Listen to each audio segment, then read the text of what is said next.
If you haven't seen my other video talking about Boyesen factory seconds and overstock products, go ahead and click the card up above. It'll probably be linked up there. But for now, what I'm going to do is install both of these. It's pretty self-explanatory. Take the old cover off, take the old water pump off, remove the old impeller, and reinstall the new Boyesen ones. It's a pretty simple install, but I'm going to just do it on camera here for you so you have an idea of what's going on and an idea of what they look like. So I'm going to start off with the Supercooler Kit. On some bikes you may have to remove the header pipe. It's kind of a pain in the butt, but it doesn't look like it'll be an issue on this one. You do need to drain the coolant though, and that is through this drain bolt. Now that it's leaking out, there we go.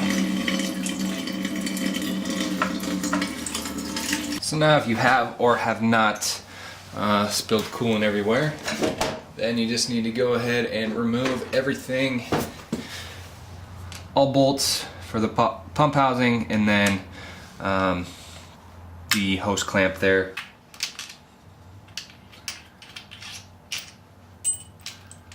And then just getting this guy off of here.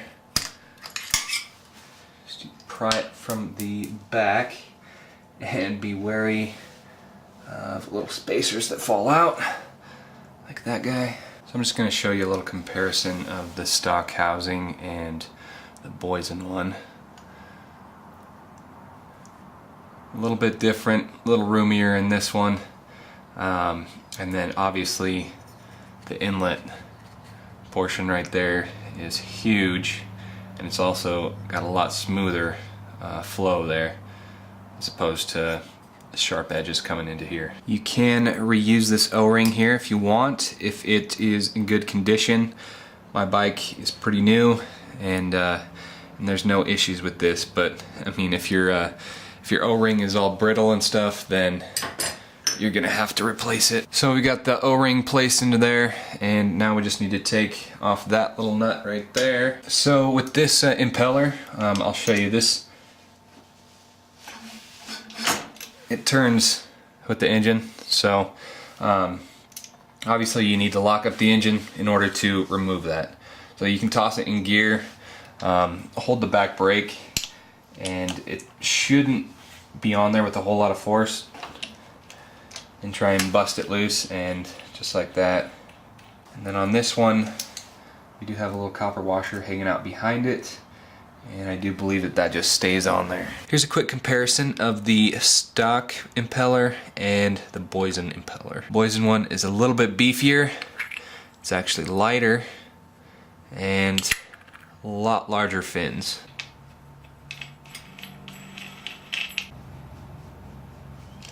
So I do not know what the torque spec is on that guy, but I wouldn't imagine too much.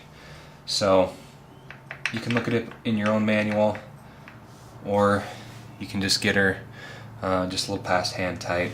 So now the housing, the easiest way would probably be to go ahead and connect that hose to the inlet tube before you try to get it mounted on there. And make sure that your O-ring is all seated in there. And usually, just like anything on the engine, you're going to want to tighten all the bolts up equally so that you're not warping anything. That looks pretty good, and those blemishes that I talked about earlier, I mean, you can't even tell where they're at. And your final step for this guy, don't forget to put coolant back in your bike. Alright, so onto the clutch cover. A nice way to work on stuff on the side of the bike is just putting the handlebars on a stand and laying the bike on its side. So just removing these bolts. You know, if you got an old ass bike and a couple of these are really hard to get off, just be super careful. These are ones you do not want to strip out. All those bolts are the same length, so you don't really have to worry about putting them back in the same spot. So what we got in this is an O-ring gasket. So with the Boyesen cover, got a flat surface there, so we need a gasket, which they provide. You just got to make sure that when you're putting it on that both these surfaces are clean.